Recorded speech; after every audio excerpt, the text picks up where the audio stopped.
la chaîne de Mathématiques Sens. Aujourd'hui, je prends et expliquer une nouvelle vidéo. Une vidéo donc tout simplement en mathématiques pour les premières spécialités. Alors oui, je sais, ça fait un petit temps que je vous ai pas sorti de vidéo plutôt. Donc là, je vais essayer de reprendre un rythme, on va dire classique de vidéo. J'espère que je vais y arriver. Encore une fois, bon, ce sont que des espoirs. On verra en fonction des événements qui se déroulent et tout simplement du temps qui est mis à ma disposition. En tout cas, fin de la parenthèse. Donc tout ça pour vous dire, on va s'entraîner sur les fonctions dérivées et donc notamment on va s'entraîner à dériver des fonctions dans le cas des sommes. Alors, on va voir différents cas, hein. Il y aura plusieurs vidéos. Là on va voir le cas des sommes, mais après vous verrez, on aura le cas du produit, du quotient, de l'inverse et pas mal de choses comme ça. Petite introduction également sur le sujet. Tout ce que je vais dire va se baser en fait sur ce fameux tableau. Donc une fois que vous avez appris ce fameux tableau par cœur, avec la dérivée, alors, la fonction de base et la dérivée, si vous avez déjà retenu le tableau, c'est nickel.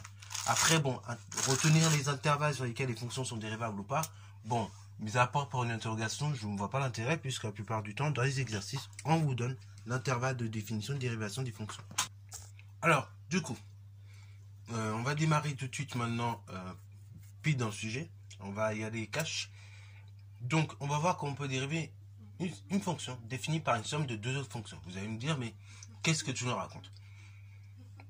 Vous avez vu dans le tableau donc plusieurs sortes de fonctions. Des fonctions cubes, des fonctions racines carrées, des fonctions, par exemple, 1 sur x, des choses comme ça.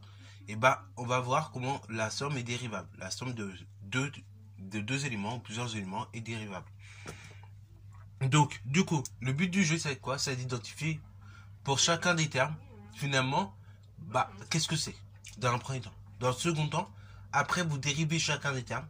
Et en fait, la somme donc des deux, la somme des deux dérivés, et bah, ça vous donne la dérivée f. Donc, de façon générale, f' de x est égal u' de x plus v' de x. Ok? C'est-à-dire, vous regardez le terme u, ok, le terme u de x, vous le dérivez, vous regardez le terme v de x, et donc vous le dérivez, et comme ça vous avez, et la somme des deux, ça vous donne la dérivée f' de x, ok. Donc f de x est égal à u de x plus v de x, et ben la dérivée, c'est tout simplement égal à ceci.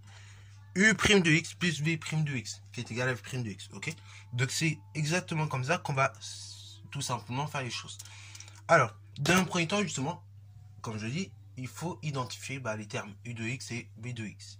Ok? Donc, du coup, je vais prendre l'exemple A. F de x, on a dit, c'est 3x au carré moins 6x. On vous a donné l'ensemble de définition de dérivation de la fonction. On vous dit que c'est l'ensemble des réels. Ok, on peut mettre i égale r. Toujours bien aussi de mettre l'ensemble de définition et de l'approprier. C'est très utile dans les exercices. Donc, on va dire quoi? Regardez. Ceci, on est sur un terme. Là, on est sur un second terme. Et d'ailleurs, je vais prendre ce second terme avec son signe devant, qui est le mot. Le premier terme, donc, qui est juste là, je vais noter u de x. Et le second terme qui est juste derrière, je vais noter v de x. Et en fait, je vais dire quoi? Bah, je vais dire que f, vous voyez, c'est ça, plus ça. Mais ça, plus ça, bah, vous voyez, je l'ai mimé en le montrant. C'est u de x plus v de x. Ok? Donc, c'est la somme de deux fonctions qui sont à la fois définies et dérivables sur i. Ok? Bravo. Parce que i, à chaque fois, évidemment, je le répète, c'est l'ensemble de définitions, mais également de dérivation de la fonction. Donc, première chose, je me casse pas la tête. J'identifie c'est quoi u, j'identifie c'est quoi v. Et en fait, je vais dire que f, vous voyez bien, on ajoute ces deux termes-là. Et bah, tout bêtement, c'est la somme de deux fonctions, u et v, qui sont définies sur i. Vous mettez l'expression algébrique par u de x égale ce terme-là, 3x au carré, et v de x égale le second terme avec le signe, on n'oublie pas le moins. Donc ça fait moins 6x. Alors on pourrait dire oui, c'est une différence. Hein. Ok, dans ce cas-là, on oublierait le moins. Et après, par analogie, hein, par correspondance entre la somme et la différence, et ben on pourrait dire que dans ce cas-là, la dérivée, tout simplement, d'une différence de fonction, c'est la différence des dérivés. Pourquoi pas? Mais, si mieux de le rédiger étant avec le cas de la somme, c'est plus clair en général pour vous. Donc, c'est la somme de deux fonctions u et v, définie sur i par l'expression algébrique suivante, dérivable souris, ok? Une fois que j'ai dit que mes deux fonctions étaient définies et dérivables sur l'intervalle i, en précisant à chaque fois pour u et v les expressions algébriques, je dis que f, qui est égal à la somme des deux, f qui est égal à u plus v, est lui-même dérivable. Ok? Donc là, ces deux étapes-là, très importantes. Ok? Et on précise bien évidemment sur quel intervalle ici, c'est toujours l'intervalle i. Alors, pourquoi je précise ça? Parce que d'abord, dans un premier temps, il faut que vos deux fonctions de départ soient définies et dérivables sur l'intervalle. Dans le second temps, une fois que vos deux fonctions sont définies et dérivables, il faut que la somme soit elle-même dérivable. Une fois que vous avez ces deux conditions vérifiées, c'est magnifique, on peut faire les calculs. Ok? Alors f est égal à u plus v dérivable sur i. Donc après, on fait le calcul. Hein. f' de x égale u' de x plus v' de x. Alors, petite notation plus simplifiée, peut-être que vous allez aimer. On peut noter f est égal égale u' plus v'. Voilà, ça peut être utilisé, mais dans ce cas-là, attention, si vous mettez juste le prime là, vous le mettez partout. Hein, vous mettez pas le x quelque part, et puis vous mettez pas le x par exemple juste sur le u, et après sur le reste vous mettez rien. Non, il faut vraiment essayer de le mettre partout. Soit vous mettez partout comme là, ou soit vous mettez nulle part. Ensuite, tout simplement, je précise mes dérivés. Or, u' de x c'est quoi? C'est la dérivée de 3x au carré. Et là, regardez comment je vais dériver. 3x au carré, bah c'est 3. Donc une constante multipliée par x au carré. Donc, je vais laisser mon 3 tranquille. Et je multiplie par la dérivée de x au carré. La dérivée de x au carré, on regarde le tableau, c'est 2x. Alors, bien évidemment, je dis on regarde le tableau, mais le but après, c'est de le mémoriser en fait. Hein. Plus vous allez en refaire, et plus vous allez les mémoriser, ces dérivées. Ok? On réduit un petit peu. Ça fait u' de x égale 3 fois 2x, c'est-à-dire 6x. Après, je reprends, deuxième cas. v' de x, c'est égal, on a dit donc tout simplement, c'est la dérivée de moins 6x. Pareil, c'est moins 6 que je multiplie par la dérivée de x. Donc ça fait moins 6 multiplié par la dérivée de x. La dérivée de x, regardez, dans le tableau, ça fait 1. Donc ça fait moins 6 multiplié par 1. v' de x est donc égal moins 6. Après, bien évidemment, il y en a qui font de façon directe. Hein. Dérivée de moins 6x, ils disent direct c'est moins 6. Pourquoi pas? Mais voilà, pour ceux qui ont besoin de détails, voilà comment on rédige. Après, je remplace donc dans le calcul. Ça fait f' de x égale 6x moins 6 et terminé. Ok, on va pas plus loin. Là, on a fini notre travail. Ensuite, on va passer à la seconde fonction. Donc, toujours dans le même délire. Hein. f de x égale 1 sur x plus 2 racine de x. L'ensemble de définition et de dérivation, c'est l'ensemble R. Donc, l'ensemble des réels positifs privés de 0. Ok, qu'on note d'ailleurs R plus étoile. Ok, pour R plus pour les réels positifs et étoile parce qu'on prive, on enlève 0 en fait, tout simplement. Donc là, pareil, on a une fonction, vous voyez, qui est sous cette forme-là. Donc là, on est en présence d'une somme. Donc pareil, j'identifie mes termes. Hein. U de x, c'est le premier terme, 1 sur x. Et v de x, c'est le second terme, 2 racines de x. Donc tout simplement et tout bêtement, comme un enfant 4, je répète la même phrase. F est la somme de deux fonctions. Mais de deux fonctions comment? Bah de deux fonctions qui sont à la fois définies sur i. Et donc là, je précise les expressions algébriques hein, par u de x égale, on a dit 1 sur x, et v de x égale 2 racines de x. Ok, ça prend des choses. Deuxième des choses, une fois que j'ai précisé tout simplement donc les différentes fonctions, je dis qu'elles sont dérivables sur ce même intervalle. Donc ça somme de deux fonctions dérivables définies sur i par les expressions algébriques suivantes et dérivables sur i sur ce même intervalle. Ainsi, une fois que j'ai dit que ces deux fonctions, une fois que j'ai dit que chacun des termes est défini et dérivable sur intervalle, la somme donc des deux termes est elle-même définie et dérivable sur cet intervalle. Bon, pour aller plus vite, on va même dire que la somme des deux est tout simplement dérivable. Ok? Donc f qui est égal à u plus v est dérivable sur i. Une fois que j'ai ça, je passe au calcul. F' de x, c'est la somme des dérivés. C'est u' de x plus v' de x. Or, je calcule tranquillement mes dérivés. U' de x, c'est quoi? C'est la dérivée de 1 sur x. La dérivée de 1 sur x, c'est moins 1 x au carré. Enfin, x moins 1, pardon, sur x au carré. Donc ça fait u' de x qui est égal à moins 1, x au, enfin, moins 1 divisé par x au carré. Ok, bravo.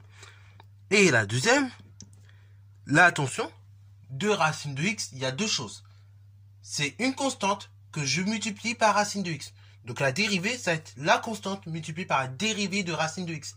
Racine de x, la dérivée, si je la connais pas encore, bah je la prends. Donc c'est 1 sur 2 racines de x. Donc, du coup, ça nous fait v' de x est égal à 2 multiplié par 1 sur 2 racines de x. Je simplifie, ça fait directement 1 sur racine de x. Ok? Voilà. Donc là, du coup, j'ai mes deux éléments. J'ai u' de x, j'ai v' de x. Donc j'effectue tout simplement la somme des deux dérivés et j'arrive à la fin de mon exercice. Alors, du coup, ça nous fait moins 1 sur x au carré plus, on a dit 1 sur racine de x.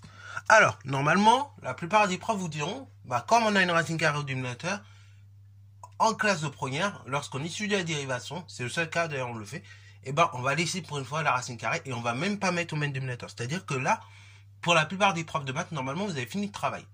Je vais aller un tout petit peu plus loin, je vais vous montrer ce qui se passe lorsque vous avez des profs relous. Parce que oui, il existe des profs relous. Bon, quand je dis profs relous, en vrai c'est des profs juste qui sont rigoureux, qui aiment bien faire leur travail. Enfin, qui sont très très rigoureux et qui veulent vraiment être pointilleux et donc voir si les élèves maîtrisent les choses. Et donc, je vais vous montrer ce que ça donne si on simplifie au maximum l'expression. Normalement, vous avez fini le travail. Mais il peut y avoir certains profs qui vont vous dire, bah moi, pour moi, tu n'as pas fini le travail, je veux tailler plus loin. Donc, je veux tailler plus loin, c'est-à-dire quoi? C'est-à-dire des choses. Ça veut dire deux choses. D'abord, mettre la fraction au même dénominateur. Et surtout, ne pas oublier de retirer cette racine carrée au dénominateur qu'on déteste en mathématiques. Donc là maintenant, on va partir sur des équivalences et donc on va essayer comme ça de simplifier l'expression de la fonction. Donc ça fait f' de x.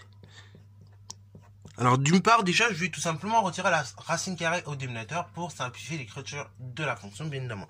Donc ça fait f' de x égale moins 1 sur x au carré plus racine de x sur x. Ok, là qu'est-ce que j'ai fait? J'ai tout simplement multiplié par racine de x au dénominateur. Donc racine de x fois racine de x, c'est racine carrée de x au carré. Hein, pour ceux qui auraient oublié la leçon de seconde. Ok, donc ça fait racine carrée de x au carré. Et racine carrée de x au carré, bah ça fait x, tout simplement. Ok, c'est ça même la définition de la racine carrée. Mais comme je multiplie par racine carrée de x au dénominateur, je suis également obligé de continuer la même manipulation afin de rester sur une fraction identique, un nombre identique. Et donc je multiplie par racine carrée de x au numérateur. Donc ainsi ça fait 1 sur racine carrée de x, ce qui fait racine carrée de x sur x. Voilà, tout simplement. Deuxième étape. Alors je vais écrire avec celui-là parce que c'est plus simple. Je vais tout simplement mettre au même dénominateur maintenant. Ça fait f' de x égale la chose suivante. Donc là j'ai un dénominateur en x carré et j'ai un dénominateur en x. Bon, on va se dire, bah je multiplie par les deux. Mais en fait, on peut même faire plus simple. D'un x, on peut arriver très facilement à x au carré en multipliant encore une fois par x. En effet. Donc ça nous fera moins 1 sur x carré plus tout simplement x racine de x sur x au carré. Jusqu'à là, on est d'accord. Hein, là, j'ai tout simplement mis au même dénominateur qui est x au carré hein, pour simplifier le travail en multipliant au dénominateur par x, mais au numérateur par x. Ça fait au numérateur racine carrée de x fois x, donc x racine de x, plus précisément, qu'on aime écrire en général. Et au dénominateur, bah, j'ai multiplié par x pour arriver à x au carré. Donc ça fait x fois x, x au carré. Ok, donc ça fait f' de x, donc là je regroupe tout sur la même fraction, égale moins 1 plus x racine de x sur x au carré. Voilà, alors vous serez rarement, je vous rassure là-dessus. Normalement, on a deux chapitres sur la dérivation, un chapitre où on applique les formules, et un chapitre où on va vraiment utiliser la dérivation, on va appliquer la dérivation dans de vraies situations d'études de fonctions. Rassurez-vous, en tout cas en première, on n'étudiera pas des cas comme ça. Ok, donc rassurez-vous, vous serez rarement confronté à des choses comme ça. Ok, à des x racine de x plus 1, ou moins 1 d'ailleurs. Voilà, vous serez rarement confronté à des choses comme ça. Mais en tout cas, dans le chapitre d'application de dérivation, c'est vrai, j'aime bien vous mettre ces choses-là pour que vous puissiez quand même voir si vous êtes à l'aise. Donc voilà, pour la plupart des profs, à ce niveau-là, normalement, vous avez fait le travail. Après, s'il faut aller plus loin, ben, en général, voilà, ce sera à peu près ce genre de travail qu'il faudra faire. Mettre, d'une part, enlever la racine au dénominateur, et après, mettre au main dominateur. Ok, bravo. Sur ce, c'est la fin de cette vidéo. J'espère qu'elle t'a plu. Encore une fois, si c'est le cas, n'hésite pas à la liker, commenter et bon reste à toi en mathématiques et en sciences.